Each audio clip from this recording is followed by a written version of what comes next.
Hello friends, welcome back to my channel Sanvi Daily English. So friends, today we will learn some important daily use idioms in this online class. One idiom, five sentences. So let's learn today's class. Before starting the class, please subscribe my channel and watch this video till end. So friends, today's first idiom is here, against the clock. Against the clock. इसका हिंदी में क्या मतलब होता है? बहुत शीघ्रता से काम करना, काम का समय खत्म होने से पहले बहुत शीघ्रता से काम करना, जितनी जल्दी हो सके। मतलब किसी भी काम को बहुत जल्दी करना, उसका जितना टाइम है उसका खत्म होने से पहले वो काम कर देना, उसको बोलते हैं against the clock. Against the clock. So friends, इसका डिटेल मीनिंग इंग्लिश में जान लेते हैं क्या होता है।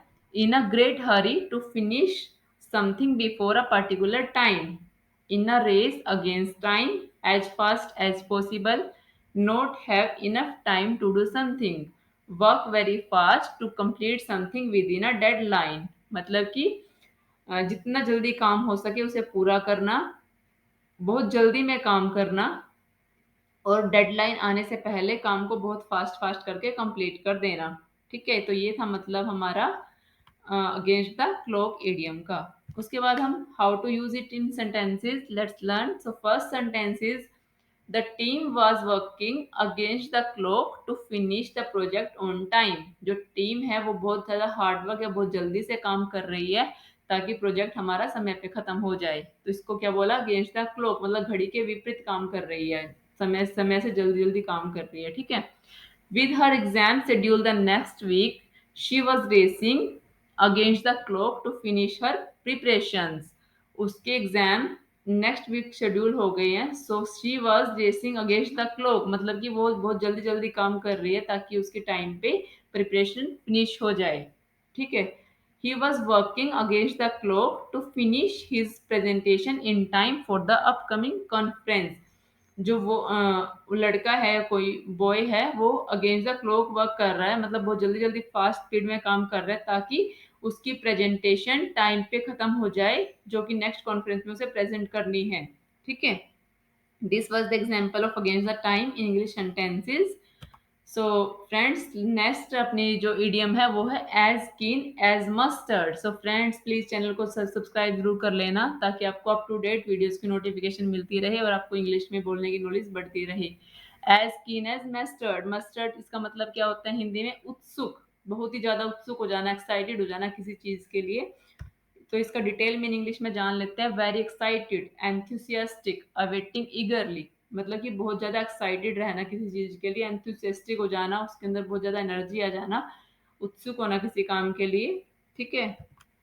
तो how to use it in sentences. So let's learn the first sentence. Kids are as keen as mustard to learn new things. जो बच्चे होते हैं वो बहुत उत्सुक होते हैं, किस लिए? नई चीजों को सीखने के लिए। ठीक है। Kids are as keen as mustard to learn new things. Second sentence है why are you as keen as mustard to open my parcel. क्यों? अब क्यों इतने कीन एज अ मस्टर्ड हो रहे हो, मतलब कितने ज्यादा उत्सुक क्यों हो रहे हो मेरे पार्सल को खोलने के लिए? मेरे पार्सल को खोलने के लिए आप इतना उत्सुक क्यों हो रहे हो? ठीक है। नेक्स्ट सेंटेंस है the class was as keen as mustard to begin the 4 day trip. जो क्लास थी वो बहुत ज्यादा उत्सुक थी, किस लिए? 4 दिन के ट्रिप के लिए। 4 दिन के ट्रिप के लिए क्लास वॉज वेरी उत्सुक, मतलब कि एज कीन एज मस्टर्ड। ठीक है।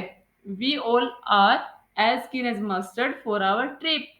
हम सभी ट्रिप पर जाने के लिए बहुत ज्यादा उत्सुक हैं, मतलब एज कीन एज मस्टर्ड हैं, किस लिए? To go to the trip. ठीक है। This was the use of as keen as mustard in English sentences with Hindi meaning. So next idiom है क्रैक द विप। किसी व्यक्ति पर काम डालने के लिए, काम करने के लिए दबाव डालना, मतलब कि कोई व्यक्ति काम ना करे तो उस पर बेमतलब का प्रेशर बना के रखना ताकि वो काम करे। कठोर बनकर किसी से बहुत ज्यादा मेहनत कराना, बहुत ज्यादा कठोर बन जाते हैं किसी से, मतलब बहुत मेहनत कराते हैं हम, तो उसको बोलते हैं crack the whip. Crack the whip. अक्सर आपने ऑफिस में देखा ही होगा, बहुत सारे लोग बहुत ज्यादा एक्स्ट्रा प्रेशर डाल देते हैं ताकि वो अच्छे से काम करें। ठीक है, तो उसको बोलेंगे क्रैक द विप। इसका डिटेल मीनिंग जान लेते हैं। Make someone work harder by asserting power और अथॉरिटी। मतलब कि वही किसी बंदे को मतलब कि प्रेशराइज कर देना, पावर का यूज करके, फिर अथॉरिटी का यूज करके, ताकि वो वर्क हार्ड करे। Put a person under pressure to do a job और टू बी ओबीडियंट, किसी बंदे को जॉब पे काम करने के लिए, उसे आज्ञाकारी बनाने के लिए उसको बहुत ज्यादा प्रेशर दे देना, उसको भी यही बोलते हैं crack the whip. Harshly push someone to do more, मतलब कि बहुत ज्यादा हार्शली उसको पुश कर रहे हैं ताकि वो बहुत ज्यादा काम करे। डिमांड और bully someone to work harder faster और मोर एफिशिएंटली, मतलब किसी की बुली कर देना, उसकी बेइज्जती कर देना, उसकी टांग खींचना, ताकि वो ज्यादा काम करे और मोर एफिशिएंट होके काम करे। ठीक है। So how to use it in sentences? Let's learn. He has started cracking the whip on us. उसने हमारे ऊपर दबाव डालना स्टार्ट कर दिया है। मतलब कोई भी ऑफिस का मालिक है, किसी एम्प्लॉय को वो जब ऐसे दबाव डालने लग जाता है तो उसको बोलते हैं crack the whip. He has started cracking the whip on us.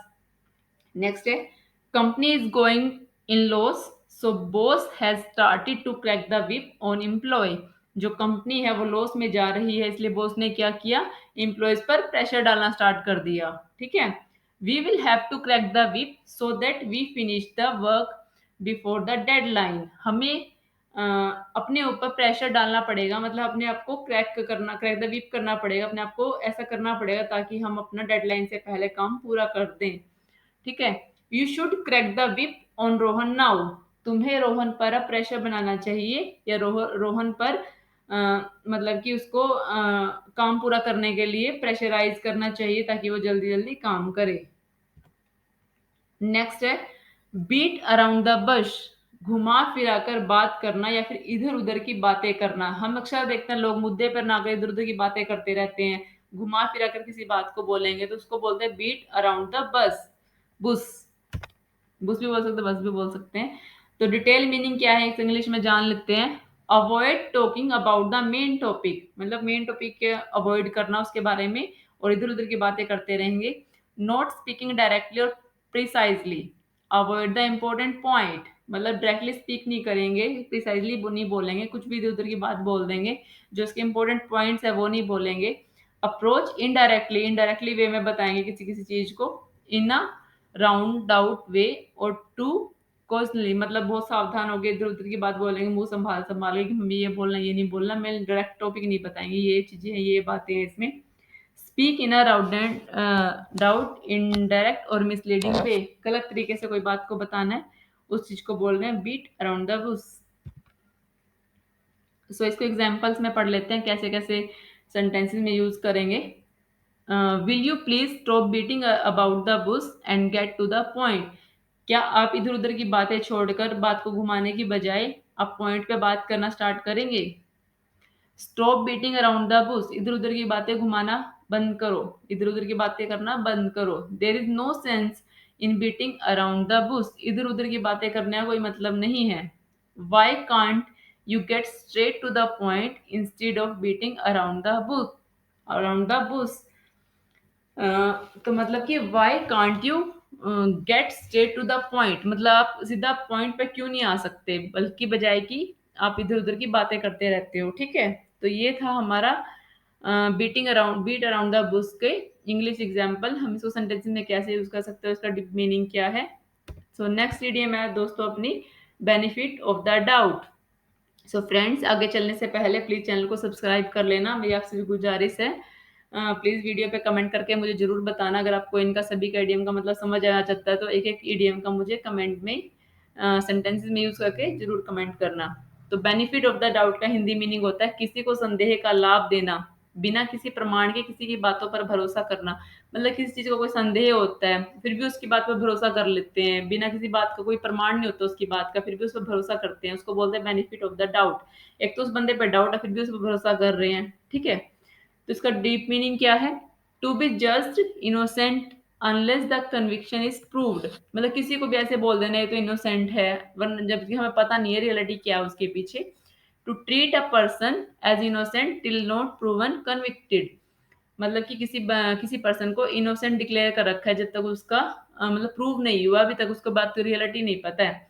To choose to believe someone even if you are not sure what the person is saying is true, मतलब किसी बंदे ने कोई बात बोली, हमें नहीं पता वो सच बोल रहा है झूठ बोल रहा है, फिर भी हम उस बंदे को विश्वास कर रहे हैं, तो इसका मतलब है हम उसका डाउट का बेनिफिट दे रहे हैं उसको। To believe something is good about someone while its chance of being bad are equal in reality। मतलब हम किसी पर्सन की कोई बातें सुनकर उसको अच्छा ही मानते हैं, जबकि चांसेस है कि वो इक्वली बैड हो सकता है इन रियल, देन फिर भी हम उसको अच्छा बोल रहे हैं, ठीक है। तो इसका मतलब है हम उसको बेनिफिट ऑफ द डाउट दे रहे हैं, उसको उसके डाउट को बेनिफिट दे रहे हैं, ठीक है। तो इसको हम सेंटेंसेस में कैसे यूज कर सकते हैं। फर्स्ट सेंटेंस है let's give her the benefit of the doubt and assure that she is right. मतलब कि हम उसको डाउट का बेनिफिट देते हैं, हम उसकी बात को भी भरोसा कर लेते हैं और हम मान लेते हैं कि वो ठीक है। Don't give him benefit of the doubt without any proof. उसको बिना किसी प्रूफ के सही मत मानो, ना ही उसको डाउट का बेनिफिट दो, ताकि क्योंकि हमें रियलिटी नहीं पता है उसके पीछे, ठीक है। You have made mistake by giving him benefit of the doubt. तुमने उसके बातों पर भरोसा करके बिना किसी प्रूफ के उसको गलती की है, उसकी बात पर बिना किसी प्रूफ के भरोसा करके। John deserve the benefit of doubt until the fine result of racing competition. John को हक है, वो डिजर्व करता है कि उसको उसके ऊपर विश्वास किया जाए जब तक कि फाइनल रिजल्ट नहीं आता कंपटीशन का, ठीक है। तो ये था हमारा use of different different idioms in English sentences. So friends, धन्यवाद आपने मेरी वीडियो देखी, thanks for watching the video. Please channel को सब्सक्राइब जरूर कर लेना और मुझे कमेंट में जरूर बताना कि आपको कौन कौन सी इडियम का मतलब समझ में आ गया, कि एक सेंटेंस जरूर कमेंट करना। Thank you very much.